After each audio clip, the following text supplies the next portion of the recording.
Hello, my dear students. Welcome to the Unique Classes Prayagraj and welcome to the Economics One Shot Series.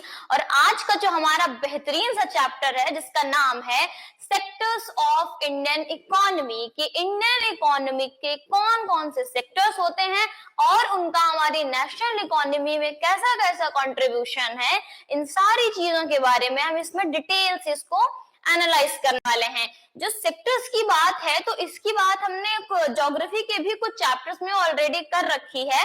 जैसे कि हम agriculture की बात करें तो उसमें भी हमने देखा है कि वो कौन से सेक्टर से बिलोंग करता है। उसके बाद जब हम मिनरल एंड एनर्जी रिसोर्सेस में पढ़ रहे थे तो वहां पे भी उस भी चीजों में वहां पे सेक्टर्स का थोड़ा बहुत आया था इलस्ट्रेशन। उसके बाद जब हम मैन्युफैक्चरिंग इंडस्ट्रीज को पढ़ रहे थे तो इंडस्ट्रीज आपको पता है कि मैन्युफैक्चरिंग वाला जो भी सेगमेंट होता है वो कौन से सेक्टर में आता है।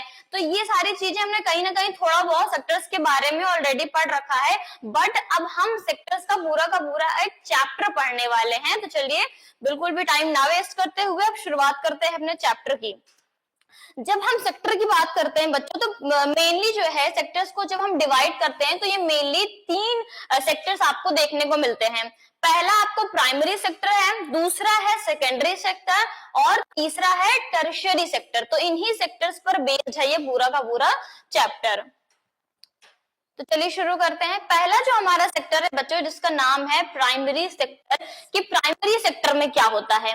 When we produce a good by exploiting natural resources, it is an activity of the primary sector, कि जब भी हम कुछ प्रोड्यूस कर रहे हैं, ठीक है, कैसे प्रोड्यूस कर रहे हैं, जो भी हमारे पास नेचुरल रिसोर्सेज हैं उसको जब हम एक्सप्लॉइट कर रहे हैं, उससे हम कुछ प्रोड्यूस कर रहे हैं। फॉर एग्जांपल जब हम कल्टीवेशन करते हैं, जब हम एग्रीकल्चर करते हैं तो हम क्या कर रहे हैं, प्रोडक्शन कर रहे हैं ना। तो ऐसे सेक्टर जहां पर आपको प्रोडक्शन एक्टिविटी देखने को मिलती है वो उसको हम बोलते हैं प्राइमरी सेक्टर। क्लियर, इसको हम बोलते हैं primary sector. Most of the natural products we get are from agriculture, dairy, fishing, forestry, ठीक है, और इसको एग्रीकल्चर एंड रिलेटेड सेक्टर भी बोला जाता है। एग्रीकल्चर क्यों, क्योंकि एग्रीकल्चर हमने आपको ऑलरेडी बता रखा है कि बैकबोन है हमारी नेशनल इकोनॉमी की, और मोर देन 60% जो लाइवलीहुड है वो आपको एग्रीकल्चर पर ही डिपेंडेंट देखने को मिल रहा है। तो और सारी जो हमारी एक्टिविटी जो कि प्रोडक्शन से रिलेटेड हो गई, हमने बताया कि कल्टीवेशन जो होता है, डेयरी वगैरह हो गया, ठीक है, और भी जैसे फॉरेस्ट्री हो गया, फिशिंग हो गया, तो ये सारे सेक्टर जहां पर भी आपको प्रोडक्शन की एक्टिविटी देखने को मिल रही है उसको हम बोलते हैं प्राइमरी सेक्टर। वो सारी एक्टिविटीज प्राइमरी सेक्टर से ही बिलोंग करती हैं। क्लियर, अब हम आगे बढ़ते हैं। नेक्स्ट है हमारा सेकेंडरी सेक्टर। अब सेकेंडरी सेक्टर जैसा कि हमने मैन्युफैक्चरिंग इंडस्ट्रीज में पढ़ रखा है कि जो कुछ भी हमारा मैन्युफैक्चरिंग सेक्टर में आ रहा है, जहां पर हम कोई चीज बना रहे हैं, एक तो हमने देख लिया कि जहां पर जो चीज प्रोड्यूस हो रही है, ठीक है, उसके बाद हम उसको जब मैन्युफैक्चर कर रहे हैं, उसको जब हम प्रोसेस कर रहे हैं, तो वो एक्टिविटीज आपको सेकेंडरी सेक्टर में देखने को मिलती हैं। The secondary sector covers activities in which natural products are changed into other forms through ways of manufacturing that we associate with industrial activity. Industrial activity में ही सारी चीजें होती है कि जो भी आपको देखने को मिलती है प्रोसेसिंग वगैरह या मैन्युफैक्चरिंग, वो सारी आपको कहाँ पे देखने को मिल रही है, इंडस्ट्रीज में देखने को मिलती है। तो ये हो गया सीधी सी बात कि सेकेंडरी सेक्टर आपका जो कंप्लीटली बेस्ड है वो मैन्युफैक्चरिंग एक्टिविटीज पर ही बेस्ड है, कि एक बार हमको रॉ मटेरियल मिल गया है, हम उसको प्रोसेस करके उसको अदर फॉर्म्स में ट्रांसफर करते हैं, उसको एक फिनिश्ड गुड बनाते हैं, ठीक है। तो ये जो प्रोसेसिंग बीच वाली जहां पर होती है उसको हम बोलते हैं secondary sector. Clear, this could be in a factory, a workshop, at a home. जैसा कि हमने बात किया कि अगर कोई चीज प्रोसेस हो रही है, मान लो अगर फॉर एग्जांपल हम कॉटन की ही बात करते हैं, अगर कॉटन प्लगर्स ने कॉटन के जो छोटे छोटे बॉल्स होते हैं उनको अगर तोड़ लिया गया तो वो तो हमारा जो हमने कॉटन का कल्टीवेशन किया वो तो हमारा प्राइमरी सेक्टर में आ गया। उसके बाद जो धागा वगैरह बन रहा है, उसके बाद जो कपड़े बन रहे हैं, ये प्रोसेसिंग हो रही है ना, यहाँ पे तो मैन्युफैक्चरिंग हो रही है। तो ये चीजें, ऐसी एक्टिविटीज जो है वो हमारा सेकेंडरी सेक्टर में आएगा, और इसके लिए हमको कहीं ना कहीं जगह की जरूरत पड़ती है, चाहे वो घर पे, अगर घर पे भी होते जैसे कुटीर उद्योग वगैरह चीजें होगी, जो हैंडीक्राफ्ट होते हैं जो घर पे बनाए जाते हैं, वर्कशॉप्स होती हैं, बड़ी बड़ी इंडस्ट्रीज होती हैं, वहां पर आपको मैन्युफैक्चरिंग एक्टिविटीज देखने को मिलती है। And it is also called as industrial sector, क्योंकि मेन आपको जो मेनली मैन्युफैक्चरिंग एक्टिविटीज देखने को मिल रही है वो कहाँ पे मिल रही है, वो इंडस्ट्रीज में देखने को मिल रही है, तो इसलिए इसको इंडस्ट्रियल सेक्टर भी बोलते हैं। प्राइमरी सेक्टर को हमने देखा कि इसको एग्रीकल्चर एंड रिलेटेड सेक्टर भी बोलते हैं। सेकेंडरी सेक्टर में भी हमने देखा कि इसको इंडस्ट्रियल सेक्टर भी बोलते हैं। ये आपके वन वर्ड क्वेश्चंस में भी आ सकता है, तो नाम आप जो एक्स्ट्रा इनके नाम है उसको याद रखिएगा। तीसरा हम बात करते हैं टर्शियरी सेक्टर की। ठीक, टर्शियरी सेक्टर क्या होता है? एक सेक्टर में हमने देख लिया कि चीजों का हमने कल्टीवेशन कर लिया, ठीक है, उसको हमने प्रोड्यूस कर लिया। दूसरे में हमने ये देखा कि उसको हमने प्रोसेस किया, उसको हमने मैन्युफैक्चर किया। तो अब तीसरे में क्या करेंगे, क्योंकि कंप्लीट गुड तो हमारा हो गया है, तो अब हमको उसके लिए मार्केट की जरूरत पड़ेगी ना कहीं उस कंप्लीट जो गुड है हमारे पास, जो फिनिश्ड गुड है, उसको सेल करना पड़ेगा ना, उसकी अर्निंग करनी पड़ेगी। जो भी हमको ट्रेड, कॉमर्स वगैरह ऐसी जो सारी एक्टिविटीज होती हैं वो आपको टर्शियरी सेक्टर में देखने को मिलती हैं। Clear? These activities by themselves do not produce a good, but they are an add or a support for the production process।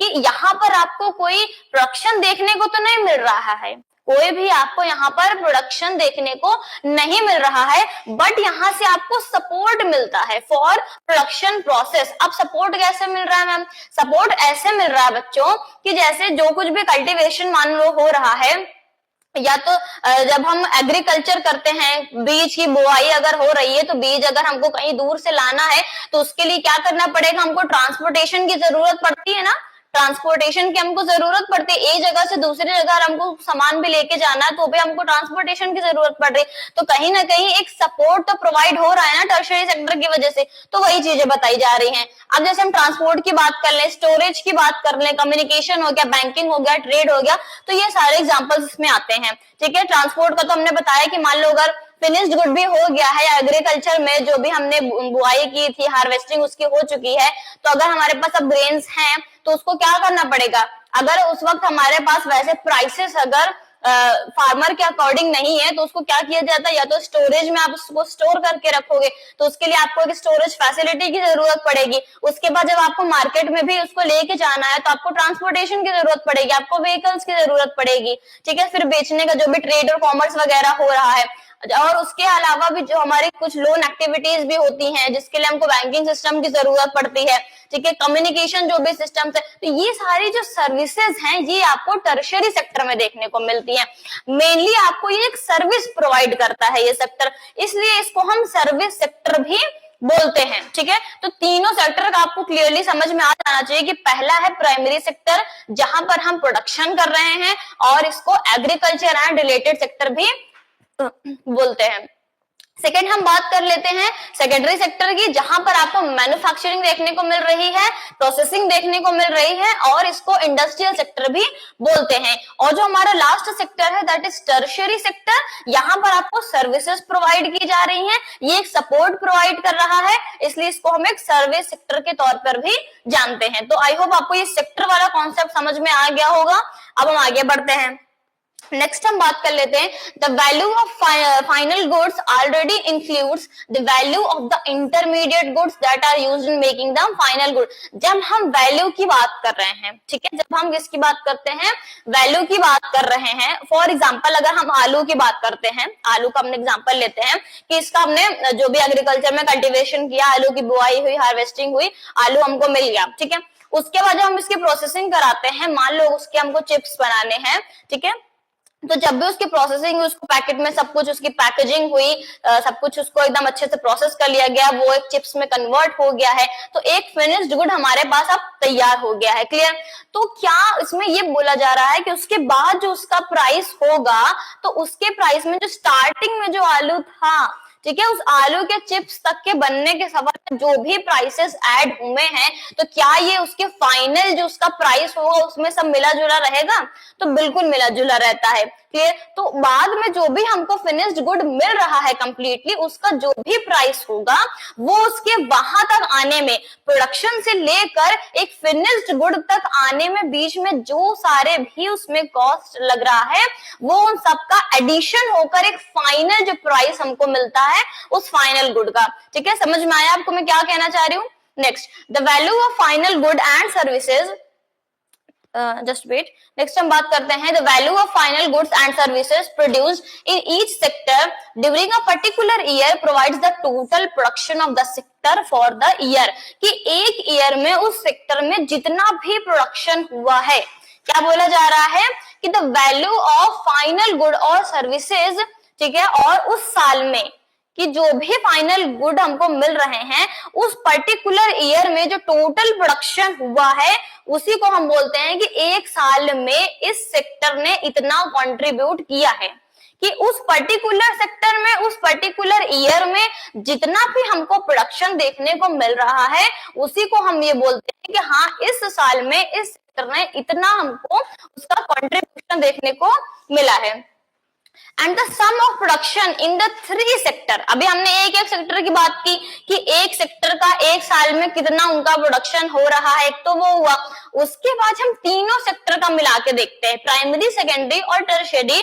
जब हम तीनों सेक्टर का मिला के देखते हैं what is called the gross domestic product, कि जब भी हम कंट्री की जीडीपी निकालते हैं वो तीनों सेक्टर का क्या है, तीनों सेक्टर का जो मिला जुला कंप्लीट जो प्रोडक्शन होगा उसी से हम कंट्री की जीडीपी को कैलकुलेट करते हैं।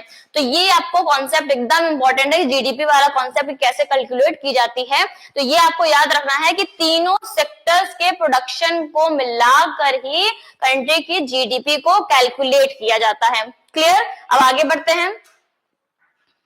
Next, rising importance of the tertiary sector in production. क्या इसमें बताया जा रहा है कि दिन ब दिन जो है जो टर्शियरी सेक्टर है, जो सर्विस सेक्टर है, उसकी इंपॉर्टेंस बहुत ज्यादा क्या बढ़ती जा रही है। ठीक है, in any country several services such as hospital, educational institution, post office, telegraph services, police station, courts, village administrative offices, municipal corporation, defence, transport, bank, insurance companies et cetera are required. अब ये सारा जो देख रहे हो आप एग्जाम्पल, ये सारा जो एग्जाम्पल है वो सर्विस सेक्टर का एग्जाम्पल है, कि चाहे जो भी आपके हॉस्पिटल्स की हम बात कर लें, स्कूल कॉलेजेस की बात कर लें, हम पुलिस स्टेशन की बात कर लें, कोर्ट्स की बात कर लें, पोस्ट ऑफिस हो गया, टेलीग्राफ ऑफिस हो गया, ये सारी चीजें जो जहां से भी आपको सर्विस मिल रही है, ठीक है, जो भी हम ये बोल सकते हैं कि कोई भी पर्टिकुलर एक एक्टिविटी की हम बात कर रहे हैं कि जो भी आपको सर्विस प्रोवाइड कर रही है वो आपका सर्विस सेक्टर का एग्जाम्पल है। तो ये बोला जा रहा है कि डे बाय डे ये जो भी सर्विसेज हैं इनकी रिक्वायरमेंट भी बढ़ रही है और इनकी इंपॉर्टेंस भी बढ़ती जा रही है। There can be considered basic services. ये जो हमारी सर्विस, आपको पता है कि जब हम बेसिक फैसिलिटीज की बात करते हैं तो हमारी हेल्थ फैसिलिटीज आती हैं, एजुकेशन फैसिलिटीज आती हैं, न्यूट्रिशन आता है, तो यही सारी चीजें जहां से हमको ये प्रोवाइड किया जा रहा है ये हमारी बेसिक सर्विसेज है। लाइक हमारी जो भी मेडिकल फैसिलिटीज है वो आपको हॉस्पिटल से देखने को मिलती है, एजुकेशन फैसिलिटीज, ये जो सर्विस है आपको एजुकेशन इंस्टीट्यूशन से देखने को मिल रहा है। तो ऐसे इंस्टीट्यूशन जो आपको सर्विस प्रोवाइड कर रहे हैं तो ये हमारे सारे टर्शियरी सेक्टर में आते हैं और इन सर्विसेज को हम बेसिक सर्विसेज बोलते हैं, क्योंकि आप जानते हो कि बिना मेडिकल फैसिलिटीज के, बिना एजुकेशन फैसिलिटीज के हम अपनी लाइफ को ऐसे भी इमेजिन नहीं कर सकते हैं। तो ये सारी हमारी क्या है, बेसिक सर्विसेज है। The development of agriculture and industry led to the development of services। कि अगर हम एग्रीकल्चर का भी एक एग्जांपल के तौर पे अगर आप देख रहे हो कि अगर आप एग्रीकल्चर का भी डेवलपमेंट करोगे उसके बाद आपको मैन्युफैक्चरिंग लगेगी, उसका डेवलपमेंट होगा। नेक्स्ट उसके बाद टर्शियरी सेक्टर का भी अपने आप डेवलपमेंट होगा, अपने आप उसकी इंपॉर्टेंस बढ़ती है कि अगर आप एग्रीकल्चर भी ज्यादा कर रहे हो तो इसका मतलब आपको ट्रांसपोर्टेशन ज्यादा कराना पड़ेगा। जब आपको ट्रांसपोर्टेशन ज्यादा कराना पड़ा दैट मींस कि वो सर्विसेज आप ज्यादा यूज कर रहे हो, उन सर्विसेज की आपको ज्यादा इंपॉर्टेंस है। तो वही सारी चीजें बोली जा रही है कि अगर कहीं ना कहीं एग्रीकल्चर की हम बात करें या मैन्युफैक्चरिंग की बात करें, इन दोनों सेक्टर का भी अगर आपको डेवलपमेंट देखने को मिल रहा है तो टर्शियरी सेक्टर का डेवलपमेंट अपने आप जो है वो बढ़ता ही जाएगा।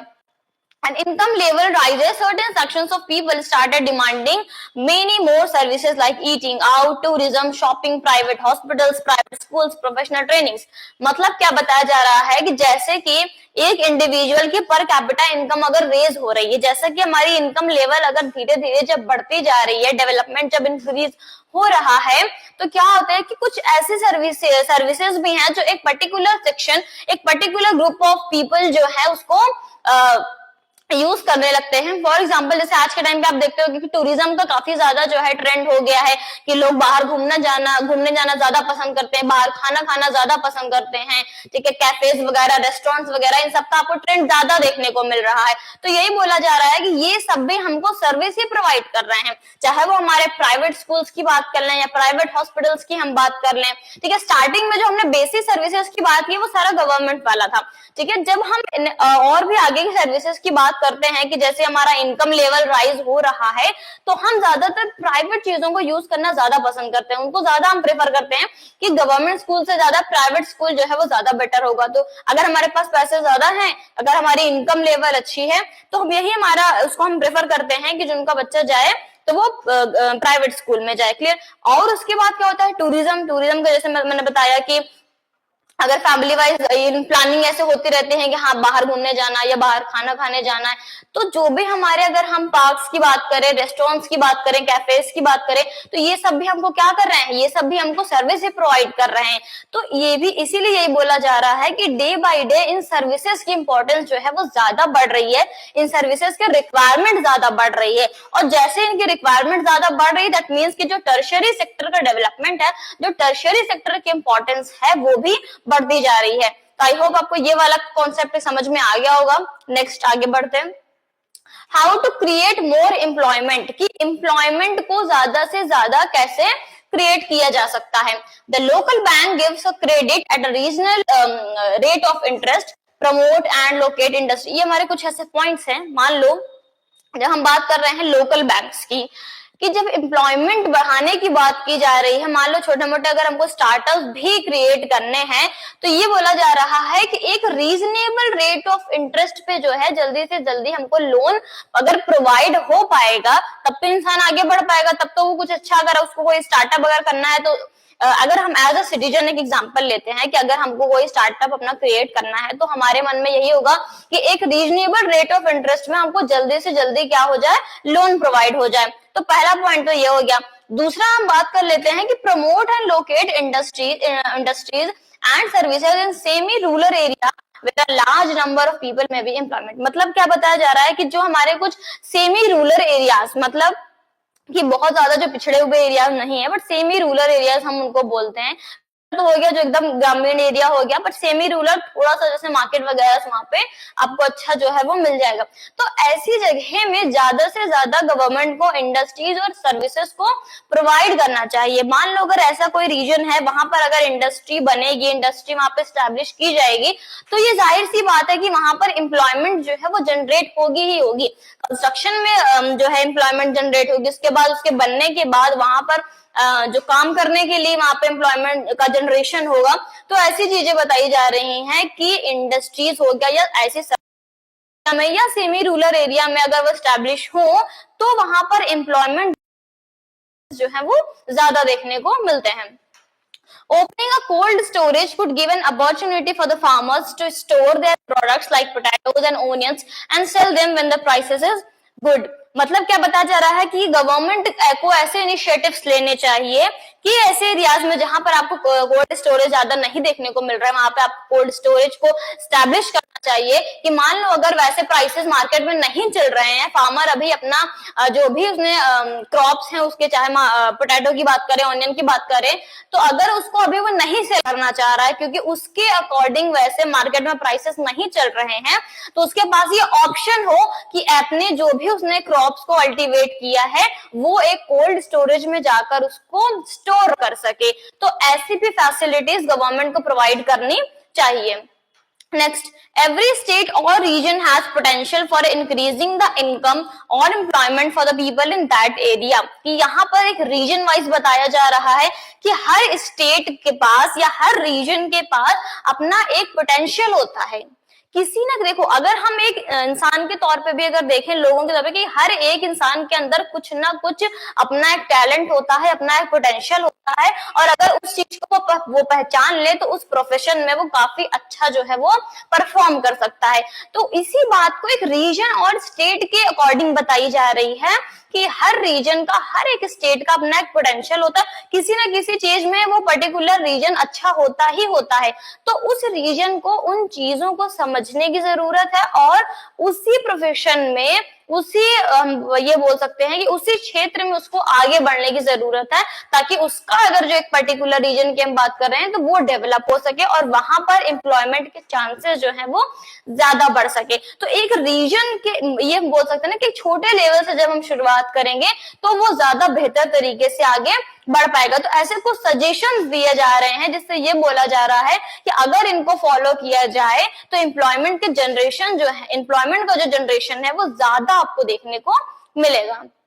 नेक्स्ट, अब हम बात कर लेते हैं, for example some study by the planning commission says that if tourism as a sector, जैसे हमने टूरिज्म की बात की कि टूरिज्म का आपको जो ट्रेंड है वो ज्यादा देखने को मिल रहा है, every year we can give an additional employment more than 35 lakh people। क्या बताया जा रहा है कि अगर टूरिज्म का जो सेक्टर है उस पर ज्यादा से ज्यादा फोकस किया जाए तो क्या बताया जा रहा है कि 35 लाख पीपल का एम्प्लॉयमेंट जनरेशन के चांसेस यहाँ पर बनते हैं। टूरिज्म में जो अगर हम बात करें तो टूरिज्म में काफी ज्यादा जो है एम्प्लॉयमेंट के चांसेस आपको देखने को मिलते हैं। तो यही बताया जा रहा है कि प्लानिंग कमीशन के रिपोर्ट के अकॉर्डिंग ये बताया गया है कि हर साल जो है टूरिज्म सेक्टर 35 लाख पीपल से ज्यादा का एम्प्लॉयमेंट देने का पोटेंशियल रखता है। तो अगर टूरिज्म सेक्टर पे ज्यादा से ज्यादा फोकस किया जाए तो एम्प्लॉयमेंट को काफी जो है वो बेहतर बनाया जा सकता है, कई लोगों को उसमें एम्प्लॉयमेंट मिलने के चांसेस दिखाई दे रहे हैं। नेक्स्ट क्या है, central government in India made a law implementing by the right to work. Right to work का इनिशिएटिव जो है वो सेंट्रल गवर्नमेंट के द्वारा लाया गया था in about 625 districts of India. कि 625 डिस्ट्रिक्ट्स ऑफ इंडिया मतलब इंडिया में 625 जिलों में क्या लाया गया था, राइट टू वर्क का इनिशिएटिव लाया गया था कि हर किसी को काम करने का अधिकार है। और किसके अंतर्गत लाया गया था, उसको बोला गया है Mahatma Gandhi national rural employment guarantee act 2005। MNREGA का नाम आपने सुना होगा कि इसमें 100 दिन की जो है एम्प्लॉयमेंट दी जाती है कि 100 दिन का काम जो है किसी भी पर्सन को मिलना ही मिलना चाहिए, और अगर काम उसको नहीं दिया जा रहा है तो उसको अनएम्प्लॉयमेंट अलाउंस भी मिलना चाहिए, उसको बेरोजगारी भत्ता भी मिलना चाहिए कि अगर उसको टाइम पे एम्प्लॉयमेंट हम नहीं प्रोवाइड कर पा रहे हैं तो। बाकी उसको 100 दिन की जो है एम्प्लॉयमेंट प्रोवाइड करने का इसमें इनिशिएटिव रखा गया है, ऐसा प्रोविजन इसमें बताया गया है। इसका नाम है मनरेगा, जो क्या इसका एक्ट कौन सा है, 2005। ये आपका वन वर्ड में भी आ सकता है, मनरेगा का फुल फॉर्म के बेसिस पे आ सकता है, या उसका प्रोविजन क्या है, 2-3 मार्क्स में भी आपका ये क्वेश्चन बन सकता है। नेक्स्ट हम बात करते हैं division of sectors as organised and unorganised. Sectors की जब हमने बात की थी तो मेनली तो हमने बात किया है कि प्राइमरी होगा, सेकेंडरी होगा, टर्शियरी होगा, बट अलग अलग बेसिस पर भी हम सेक्टर्स को क्लासिफाई करते हैं। यहाँ पर हम क्या देख रहे हैं, ऑर्गेनाइज और अनऑर्गेनाइज सेक्टर को क्लासिफिकेशन उसका दिया गया है। नेक्स्ट भी हम देखेंगे कि पब्लिक और प्राइवेट सेक्टर, ठीक है, ऐसे भी क्लासिफिकेशन आपको देखने को मिलेंगे। यहाँ पर हम बात कर लेते हैं एक पर्सन की जिसका नाम है कांता, ठीक है। कांता और कमल की स्टोरी है और यहाँ पर इस स्टोरी को एनालाइज करके हमको ये समझ में आएगा कि ऑर्गेनाइज सेक्टर इज बेटर और unorganise sector is better. Clear. Next, work in office. तो हम यहाँ बता रहे हैं कि कांता क्या है, एक ऑफिस में काम करती है। She attend her office from 9:30 to 5:30 PM की इसका जो ऑफिस का जो टाइमिंग है वो कितना है, 9:30 से 5:30, ठीक है। नॉर्मली जो हम एक ऑफिस की टाइमिंग देखते हैं कि 9 से 5 तक का काम होता है, तो इसमें बताया जा रहा है कि ऑफिस में वो काम करती है, 9:30 से 5:30 तक का इनका टाइमिंग है। She gets a salary regularly at the end of every month, कि हर मंथ के लास्ट डे पे इनको अपनी सैलरी जो है कंप्लीटली मिल जा रही हो और रेगुलर बेसिस पर मिल रही है। In addition to the salary she also get provident fund as per the rules laid down by government. की सैलरी के अलावा इनको प्रोविडेंट फंड भी कभी कभी जो है वो मिलता है। कभी कभी ये भी होता है कि अगर आप रूल्स और रेगुलेशन वाली जगह पे काम कर रहे हो तो अगर फेस्टिवल का टाइम चल रहा है तो आपको बोनस जैसे कि मिलता है, तो वो सारी चीजें हैं। नेक्स्ट हम बात कर रहे हैं, see also get medical and other allowances, की मेडिकल और अदर अलावेंसेस भी उनको देखने को मिलते हैं। मतलब एक प्रॉपर सीरीज में काम यहाँ पर हो रहा है। Kanta does not go to office on Sunday, और संडे को जो ऑफिस की छुट्टी रहती है, ठीक है। 6 दिन का काम, 9:30 से 5:30 का, संडे को इनकी छुट्टी रहती है। Next, this is a paid holiday, और संडे को ना जाना, ठीक है, ये नहीं है कि अगर संडे को नहीं गई हैं तो इनकी जो सैलरी है वो कट जाएगी, ऐसा बिल्कुल नहीं है। ये एक क्या है, पेड हॉलीडे है। When she joined work, she was given an appointment letter stating all the terms and conditions of the work. कि जब उन्होंने अपने काम को ज्वाइन किया था, जब उन्होंने अपने ऑफिस को ज्वाइन किया था, तो उनको बकायदा एक अपॉइंटमेंट लेटर दिया गया है जिसमें उस ऑफिस के सारे रूल्स एंड रेगुलेशंस, सारे टर्म्स एंड कंडीशंस जो है उसमें लिखे हुए थे। तो ये तो एक प्रॉपर सीरीज हो गई कि ऐसा वो ऑफिस में काम करती हैं, 9:30 से 5:30 का काम है और एक प्रॉपर वे में इनका काम चल रहा है। नेक्स्ट हम स्टोरी देखते हैं कमल की। कमल की स्टोरी में क्या बताया जा रहा है कि ये जो है ये कांता के नेबर है, कांता के पड़ोसी हैं, and he is daily veg labourer in a near by grocery shop. Grocery shop मतलब जहाँ पे आपको राशन वगैरह मिलता है, ठीक है, जहाँ पर आपको छोटी मोटी घर के घरेलू चीजें, दाल चावल, ये सारी चीजें आपको मिलती हैं, ठीक है, किराने की दुकान बोल सकते हैं इसको। तो यहाँ पर क्या है, एक डेली वेज लेबरर है, मतलब हर दिन वो जाता है, उसको काम करना होता है और आते वक्त उसको हर एक दिन के पैसे वहां पे मिलते हैं, ठीक है। He goes to a shop at 7:30 in the morning and works till 8 PM in the evening. कि क्या बताया जा रहा है कि सुबह वो 7:30 बजे उस दुकान पे चला जाता है और 8 बजे जो है रात में उसकी छुट्टी होती, 7:30 से 8 बजे तक, ठीक है। अब इनका टाइम भी आप कंपेयर कर सकते हो। Next, he get no other allowances apart from his wages, कि जितना उसको एक दिन की तनख्वाह मिल रही है इसके अलावा उसको अदर कोई भी अलाउंसेस नहीं मिल रहे हैं, ठीक है। He is not paid for the days, ठीक है, कि जिस दिन भी वो नहीं आएगा, ठीक है, जिस दिन वो नहीं आएगा उस दिन उसको पैसे नहीं मिलेंगे, ठीक है, बात हम चाहे संडे की ही क्यों ना करें। He has therefore no leave और paid holidays, कोई भी उसको पेड हॉलीडेज जहाँ पे देखने को नहीं मिल रहे हैं। अगर वो नहीं आएगा तो उसकी तनख्वाह जो है कट जाएगी, उसको उस दिन के पैसे उसको नहीं मिलेंगे। Nor was his given any formal letter, के कोई भी उसको फॉर्मल लेटर जो है वो प्रोवाइड नहीं किया गया है जिसमें कि उस दुकान का कोई टर्म्स कंडीशन, कोई रूल या रेगुलेशन जो है वो लिखा गया हो। He can be asked to leave any time by his employer, और कभी भी अगर उसको जाना होता है तो वो अपने एम्प्लॉयर से पूछ के वो जा सकता है। तो अब आप दोनों स्टोरीज को कंपेयर करो और ये देखो कि कहां पर जो है ऑफिस टाइमिंग कितनी है। कांता जो है एक प्रॉपर टाइम पे ऑफिस जाती हैं, प्रॉपर टाइम पे ऑफिस से आती हैं, एक प्रॉपर वे में इनका सारा काम भी हो रहा है, अदर इनको अलाउंसेस भी मिल रहे हैं, पेड हॉलीडेज भी मिल रहे हैं। तो ये आपको जहां पर एक प्रॉपर सीरीज में आपको काम देखने को मिल रहा है, एक ऑर्गेनाइज्ड वे में काम देखने को मिल रहा है विद रूल्स एंड रेगुलेशंस, तो ऐसे सेक्टर को हम बोलते हैं ऑर्गेनाइज्ड सेक्टर। क्लियर हुआ कि ऐसे सेक्टर को हम क्या बोल रहे हैं, ऑर्गेनाइज सेक्टर बोल रहे हैं। वहीं जहां पर हम बात कर रहे हैं कि आपके आने जाने का टाइम भी कोई सही नहीं है, आप लेट में, अब मतलब आपको जल्दी जाना पड़ रहा है, देर से आना पड़ रहा है, कोई वहां पे रूल एंड रेगुलेशन नहीं है, एक दिन का वो काम कर रहा है उसको एक दिन के पैसे मिल रहा है, जिस दिन नहीं जा रहा उसको पैसे नहीं मिल रहा है, कोई भी पेड अलाउंसेस नहीं है, कोई भी पेड हॉलीडेज आपको नहीं यहाँ पे देखने को मिल रहा है। तो जहां पर एक इम्प्रॉपर वे में काम हो रहा है, एक अनऑर्गेनाइज्ड वे में काम हो रहा है, तो उस सेक्टर को हम अनऑर्गेनाइज्ड सेक्टर बोलते हैं। तो आई होप आपको इन दोनों ही स्टोरीज से इन सेक्टर्स का क्लासिफिकेशन समझ में आ गया हो। अब हम आगे बढ़ते हैं।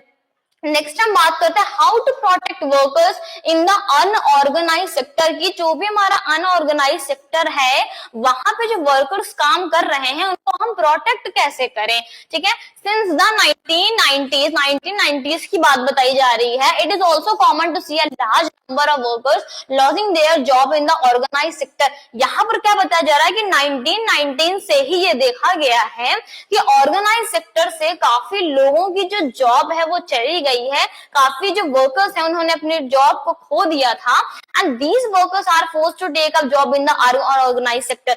कि अगर इतने ही बड़े वे में 1990s की हम बात कर रहे हैं कि एक बहुत बड़े ग्रुप की हम बात करें, बहुत बड़े मतलब एक बहुत बड़ी स्ट्रेंथ के जो लोग हैं उनको जो है वो सॉरी बच्चों, ऑर्गेनाइज सेक्टर की हम यहाँ पे बात कर रहे हैं कि ऑर्गेनाइज सेक्टर से उनको अपनी जॉब को खोना पड़ गया, उसके बाद इन्हीं लोगों को अनऑर्गेनाइज सेक्टर में काम करना पड़ा विथ लो अर्निंग। ठीक है, क्योंकि मजबूरी थी, कम पैसों में इनको काम करना ही पड़ेगा। Nearly 80% of rural household in India are in small and marginal farmer category। क्या बताया जा रहा है कि 80% जो आपको रूरल हाउसहोल्ड देखने को मिल रहा है वो स्मॉलर मार्जिनल फार्मर्स की फैमिली देखने को आपको मिलती है। मतलब क्या है कि स्मॉल फार्मर्स बोल सकते हैं जिसके पास थोड़ी बहुत जमीन होती है, किसी के पास नहीं भी होती है, जो दूसरों की जमीनों में कल्टीवेशन करते हैं, तो ऐसा ग्रुप आपको नियरली 80% जो है वो देखने को मिल रहा है।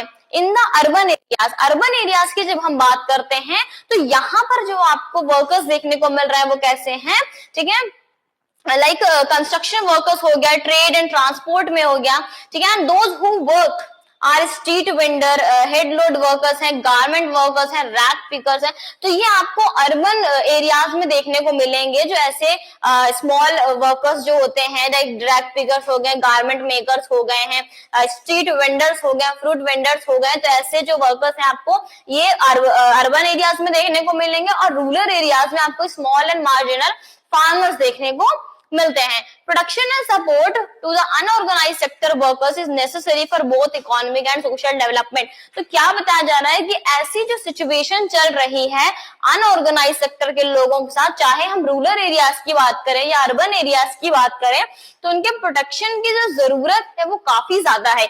अगर हम इकोनॉमिक बेसिस पर बात करें तो क्या है कि एक तो इनकी अर्निंग भी कम है, बहुत ज्यादा पैसे नहीं कमा पाते हैं, पॉवर्टी वैसे की वैसे ही होती है, पॉवर्टी इनकी ज्यादा रिड्यूस नहीं हो पाती है। चाहे हम हेल्थ फैसिलिटीज की बात करें या एजुकेशन फैसिलिटीज की बात करें तो प्रॉपर वे में इनको नहीं मिल पाता है। तो इकोनॉमिकली भी ये जरूरी है कि जो भी इनका हम बोल सकते हैं इकोनॉमिक लेवल है उसका बढ़ना जरूरी है, तो उसके लिए भी इनके प्रोडक्शन की काफी ज्यादा हमको जरूरत पड़ रही है। अगर हम सोशल एस्पेक्ट की अगर हम बात करते हैं कि रूरल की जैसे हम बात कर रहे हैं, तो यहाँ पर आपको स्मॉल और मार्जिनल फार्मर्स देखने को मिल रहे हैं। और अगर एक सिर्फ और सिर्फ हम सोशल एस्पेक्ट की बात करें, कास्ट रिलेटेड बात करें, तो मोस्टली जो आपको ऐसे वर्कर्स देखने को मिल रहे हैं जो अनऑर्गेनाइज सेक्टर में काम करते हैं, जो आपको मोस्टली बैकवर्ड कम्युनिटी से देखने को मिलेंगे, दलित कम्युनिटी से देखने को मिलेंगे। तो इन सारी चीजों की वजह से ये बहुत ही ज्यादा जरूरी है कि चाहे हम इकोनॉमिक एस्पेक्ट की बात करें या सोशल एस्पेक्ट की बात करें, इन दोनों ही एस्पेक्ट में अनऑर्गेनाइज सेक्टर में जो भी वर्कर्स होते हैं उनके प्रोटेक्शन की बहुत ही ज्यादा जरूरत है, और गवर्नमेंट को इसके लिए कोई ना कोई इनिशिएटिव लेने की भी जरूरत है। Next, sectors in terms of ownership. जब हम ओनरशिप की टर्म की बात कर रहे हैं तो अब जैसे मैंने पहले ही बताया था कि क्लासिफिकेशन हुआ है ऑर्गेनाइज्ड और अनऑर्गेनाइज्ड में, वैसे ही पब्लिक और प्राइवेट सेक्टर में भी हमको क्लासिफिकेशन देखने को मिल रहा है। जब हम पब्लिक सेक्टर की बात कर रहे हैं, in public sector all the government owns most of the assets and provide all the services. जब हम पब्लिक सेक्टर की बात करते हैं तो यहाँ पर जो भी सारे एसेट्स होती हैं, जो भी सारी चीजें हैं वो गवर्नमेंट ओन्ड होती हैं, ठीक है, गवर्नमेंट उसको प्रोवाइड करती है। वो जो भी सारी सर्विसेज हैं उसको प्रोवाइड कौन कर रहा है, उसको गवर्नमेंट प्रोवाइड करती है। The purpose of the public sector is not just to earn profit, कि पब्लिक सेक्टर का जो भी पर्पस है वो सिर्फ और सिर्फ प्रॉफिट कमाना नहीं है, क्योंकि देखो गवर्नमेंट सब कुछ कर रही है और गवर्नमेंट का काम कि गवर्नमेंट का काम सिर्फ और सिर्फ जो है वो प्रॉफिट कमाना नहीं होता। बहुत सारी सर्विसेज हमको फ्री ऑफ कॉस्ट भी देखने को मिलती हैं, और जो कुछ कॉस्ट में मिलती हैं तो बहुत लो कॉस्ट में मिलती हैं। Government raise money through taxes and other ways to meet expenses on the services render by it, कि जो भी सर्विसेज गवर्नमेंट प्रोवाइड कर रही है, कुछ ऐसी सर्विसेज जो फ्री ऑफ कॉस्ट भी वो प्रोवाइड कर रही है, तो उसके लिए जो भी पैसों की जरूरत पड़ती है वो लोगों का टैक्स ही तो जाता है, कि लोग जो भी टैक्स दे रहे हैं उन्हीं टैक्सेस का यूज किया जाता है, जो भी हमारे गवर्नमेंट फैसिलिटीज हैं उनको लोगों तक पहुंचाने में, लोगों तक सर्विसेज को प्रोवाइड करने में। और उसके एग्जांपल्स क्या क्या हैं? एग्जांपल्स इज एग्जाम्पल है, फॉर एग्जाम्पल जैसे कंस्ट्रक्शन ऑफ रोड्स है, ब्रिजेस है, रेलवेज है, हार्बर्स है, जनरेटिंग इलेक्ट्रिसिटी, प्रोवाइड इरिगेशन। तो ये सारी चीजें कि जो भी कंस्ट्रक्शन वर्कर्स हो रहा है, रोड्स बनते हैं, रेलवेज का जो है इम्प्रूवमेंट होता है, ब्रिजेस बनाए जाते हैं, कैनाल्स बनाए जाते हैं। तो ये जो कुछ भी सारे काम हो रहे हैं करवा कौन रहा है? गवर्नमेंट करवा रही है। और गवर्नमेंट जो है ऐसी सर्विसेज सिटीजन्स को प्रोवाइड करती है, और उसके लिए अगर हम एक्सपेंसेस की बात करें तो वो टैक्स से जाता है। तो इसीलिए बोल रहे हैं कि जो सर्विसेज प्रोवाइड कर रही है वो गवर्नमेंट प्रोवाइड तो कर रही है, बट उसके लिए उसका जो पर्पज है वो कभी भी क्या प्रॉफिट कमाना नहीं होता है। ठीक है, प्रॉफिट जब कमाने की बात आती है तो वो आपको प्राइवेट सेक्टर में जाना पड़ेगा। ठीक है, पब्लिक सेक्टर में आपको इतना ज्यादा प्रॉफिट गवर्नमेंट कमाते हुए नहीं दिखती है। हाँ, हालांकि ये है कि उसको टैक्सेस उतने बेटर अमाउंट में मिलते हैं और उन्हीं टैक्सेस का यूज होता है सारी फैसिलिटीज को प्रोवाइड करने के लिए। नेक्स्ट हम बात कर रहे हैं प्राइवेट सेक्टर की। जब हम प्राइवेट सेक्टर की बात करते हैं बच्चों, तो ownership of assets and delivery of services in hand of private individual और कंपनीज। ठीक है, कि जो कुछ भी सर्विसेज जब प्रोवाइड की जा रही है या जो एसेट जिसके पास है वो किसके हाथ में होते हैं? या तो एक प्राइवेट इंडिविजुअल के हाथ में होगा या तो किसी कंपनी के हाथ में होगा। ठीक है, कंपनी उस सर्विस को प्रोवाइड करती है या उस पर्टिकुलर जो इंडिविजुअल है वो जब सर्विस को प्रोवाइड करता है, और वो भी किसके लिए? मोटिव टू अर्न प्रॉफिट, की वहां पर जो मोटिव होगा, वहां पर जो ऑब्जेक्टिव होगा प्राइवेट सेक्टर में, वो मेन ऑब्जेक्टिव होगा प्रॉफिट कमाना। ठीक है, प्रॉफिट कमाने के लिए ही जो कंपनीज हैं या जो इंडिविजुअल हैं जो प्राइवेट सेक्टर को ओन किए हुए हैं, तो वो क्या करते हैं? वो सर्विसेज को प्रोवाइड करते हैं। और अगर हम एग्जांपल्स के तौर पे देखें तो बहुत सारी ऐसे कंपनीज हैं जैसे कि रिलायंस है। ठीक है, रिलायंस क्या है? एक प्राइवेट सेक्टर कंपनी है। चाहे हम टिस्को की बात करें तो ये सारी जो कंपनीज हैं और आपको जो भी सर्विसेज प्रोवाइड की जा रही है इन कंपनी से, वो सारा जो आएगा वो किसमें आ रहा है? वो प्राइवेट सेक्टर में आएगा। तो पब्लिक सेक्टर कंप्लीट हो गया और प्राइवेट सेक्टर भी कंप्लीट हो गया। नेक्स्ट आते हैं कुछ क्वेश्चंस की तरफ। ठीक है, और क्वेश्चंस को सॉल्व करते हैं इस सेशन का एंड। तो पहला क्वेश्चन है, the sectors are classified into public and private sector on the basis of. Just हमने अभी पढ़ा है पब्लिक एंड प्राइवेट सेक्टर को, तो इसमें आपको ये बताना है कि जो भी क्लासिफिकेशन किया गया है पब्लिक और प्राइवेट सेक्टर का, वो किस बेसिस पर किया गया है। पहला है employment of condition, the nature of economic activity, ownership of enterprises, या number of workers employed in the enterprises. जल्दी इसका आंसर बताइए कि कौन से बेसिस पर इसको क्लासिफाई किया गया है।